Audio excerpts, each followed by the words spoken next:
Estoy haciendo esta presentación con varios objetivos para aquellos estudiantes que no han podido venir a clase y no conocen la materia, para aquellos estudiantes que tienen un conocimiento parcial de esta materia, de esto, y aquellos que quieren revisar o revisitar de nuevo esta presentación que va a hablar sobre el WAC. Recordar que es la estructura de capital. Yo tengo un activo y ese activo lo tengo porque alguien me dio los recursos para tenerlo. Si me lo da un tercero con una promesa de repago, o sea, que yo le devuelva los fondos, ese requerimiento o esa fuente de préstamo la llamaremos entonces pasivo. Y si se lo presta a alguien, me lo da a alguien sin una garantía de repago o decido utilizar mis propios recursos, eso lo vamos a llamar patrimonio. Este peso o esta combinación porcentual de pasivo y patrimonio lo vamos a llamar estructura de capital. Aquí importante recordar lo que decía Modigliani y Miller, que el valor del activo no tiene ninguna correlación o es independiente, perdón, de la estructura de capital que se use. Las cosas que yo compro no cambian de valor porque yo las decida comprar con recursos que me preste el banco o con ahorros que tenga o con accionistas que me aporten el dinero. Podemos decir lo mismo. Entonces, podemos hacer una analogía, una extensión de la propuesta de Modigliani y Miller, es decir, que el rendimiento de una empresa es el rendimiento de su deuda más el rendimiento de su patrimonio en función del peso que cada uno tenga en la estructura de capital. Aprovecho para hacer una pequeña disquisición aquí. Estamos usando indistintamente deuda y pasivo. No son necesariamente lo mismo, pero para simplificación estamos usando estos conceptos indistintamente, al menos en esta etapa. Vamos a hablar un poquito de rendimiento para tener todo en la misma página. Rendimiento es aquella remuneración o retribución que yo le prometo a aquellos que me prestan recursos del lado derecho del balance. ¿Sí? Bien sea porque tengo que retornárselos, un pasivo, podríamos asumir que la tasa de interés que paga una compañía es esa retribución, ese rendimiento del pasivo, y el rendimiento del patrimonio es la remuneración o retribución que yo como empresa le prometo a mis accionistas o que mis accionistas requieren en función de sus deseos objetivos de inversión. Vamos a ver esto con un ejemplo práctico. Supongamos que empresa ABC desea adquirir un carro. Este carro cuesta 10.000 y tiene dos opciones de financiamiento. Una por vía de un banco que le presta el 14% y por otra por vía de sus accionistas, quienes requieren o les gustaría tener un rendimiento mínimo de 22% sobre su tenencia. Entonces, número uno, importante. El valor del carro se afecta si yo le pido todo al banco o si no le pido nada al banco. No, el valor del carro sigue siendo el mismo con independencia de la forma como yo lo financie. El carro sigue costando 10.000, independientemente si yo pido la mitad, un tercio, 3/4 o la totalidad de los fondos a un banco o a los accionistas. Si empresa ABC decide pedir prestado a sus accionistas la mitad del dinero y la otra mitad la decide pedir al banco, pues, ¿cuánto le cuestan esos recursos a empresa ABC?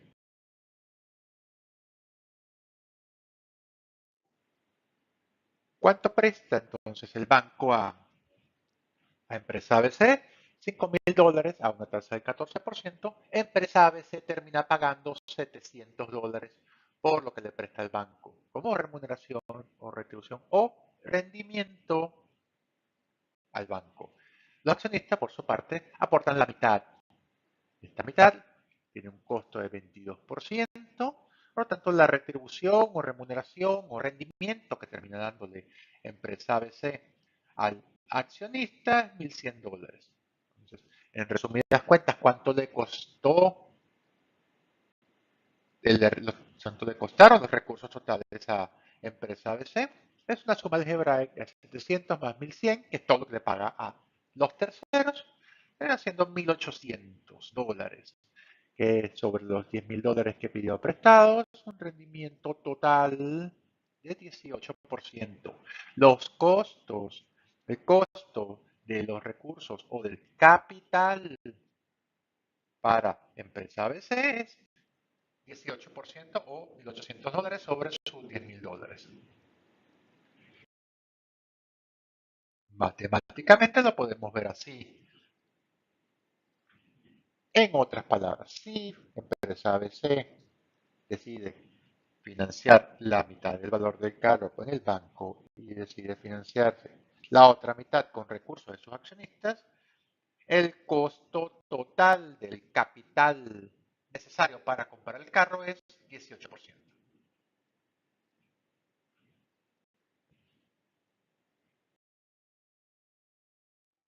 Lo podemos ver así. El dinero que requiere empresa ABC para adquirir el carro tiene un costo total de 18%. ¿Por qué? Porque la mitad del dinero la pido al banco y la otra mitad del dinero se la pido a mis accionistas. Entonces, cada costo del capital que requiere la empresa ABC tiene un valor distinto porque viene de fuentes distintas. El costo integral de, del capital que requiere empresa ABC va a depender entonces de esa ponderación, de ese peso que tenga cada una de las opciones de financiamiento en su estructura de capital. Entonces, esta es la definición del WACC. Recordemos, WACC en inglés es el costo promedio ponderado de capital. Lo podemos definir como el costo que para una empresa tiene los recursos que requiere en función de su estructura de capital. ¿Okay? Recuerden, el costo, cuánto me cuesta, ponderado en función del capital, de la estructura de capital, del capital o de los recursos de la empresa. Matemáticamente, entonces, podemos usar la fórmula de ponderación que nos da Modigliani-Miller. ¿Para qué nos sirve el WACC? El WACC nos sirve como una referencia de tasa de descuento de una compañía. Entonces, la fórmula de valor presente neto que siempre hemos usado desde el principio, la podemos usar la podemos adaptar en función del WACC. Esa I que hemos visto desde el principio del año, el primer corte, si sustituimos I por WACC, tenemos entonces la fórmula del valor presente neto. Entonces, para el cálculo del BPN usamos el WACC como tasa de descuento. ¿Por qué usamos el WACC como tasa de descuento? Porque ese es el costo de mis recursos. Entonces, cuando yo descuento esos flujos futuros a una tasa inicial, a una tasa como es que es el WACC, yo ahí estoy implícitamente reconociendo que el dinero o que los recursos o el capital que está contenido en el flujo de caja inicial o de inversión viene dado por la remuneración que yo tengo que darle a mis accionistas o a los tenedores de pasivo, por ejemplo. Entonces, si financiar mi flujo de caja inicial me cuesta el WACC, porque esa es mi estructura de capital, porque eso son lo que me cuestan mis recursos, los flujos futuros tienen que ser mayores a esa procura de capital. En el caso de empresa ABC, por ejemplo, los recursos que me proporcione o el rendimiento que me dé el carro tiene que ser superior anualmente a $1.800. Si el carro me proporciona un rendimiento de $1.500, definitivamente estoy perdiendo, porque algo que me reditúa $1.500 por año, estoy pagando $1.800 a las personas que me proporcionaron esos recursos. Este caso es emblemático porque el BPMN puede ser negativo, en cuyo caso el proyecto no es atractivo, puede ser positivo, en cuyo caso el proyecto es atractivo, o puede ser cero. Si es cero, es indiferente si lo acometo o no. Nota al margen, y les recalco lo que hemos venido hablando varias veces, el BPN no habla de la rentabilidad. Un proyecto puede ser rentable y no atractivo.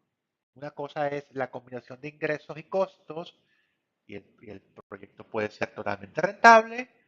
Y una cosa es si los recursos que yo le voy a dirigir a esa compañía, a esa oportunidad de inversión, tienen algún beneficio tangible en términos de remuneración.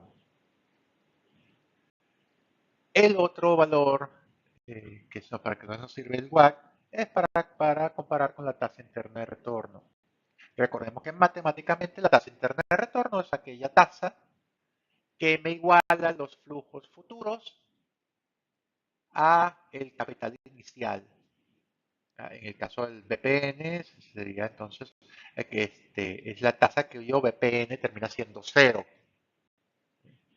Si esa tasa interna de retorno es superior o igual, quiere decir que la remuneración o rendimiento asociado a ese proyecto es mayor a mi tasa de, llamémosle a falta de mejor nombre, tasa de financiamiento de mis recursos o mi costo promedio ponderado de capital.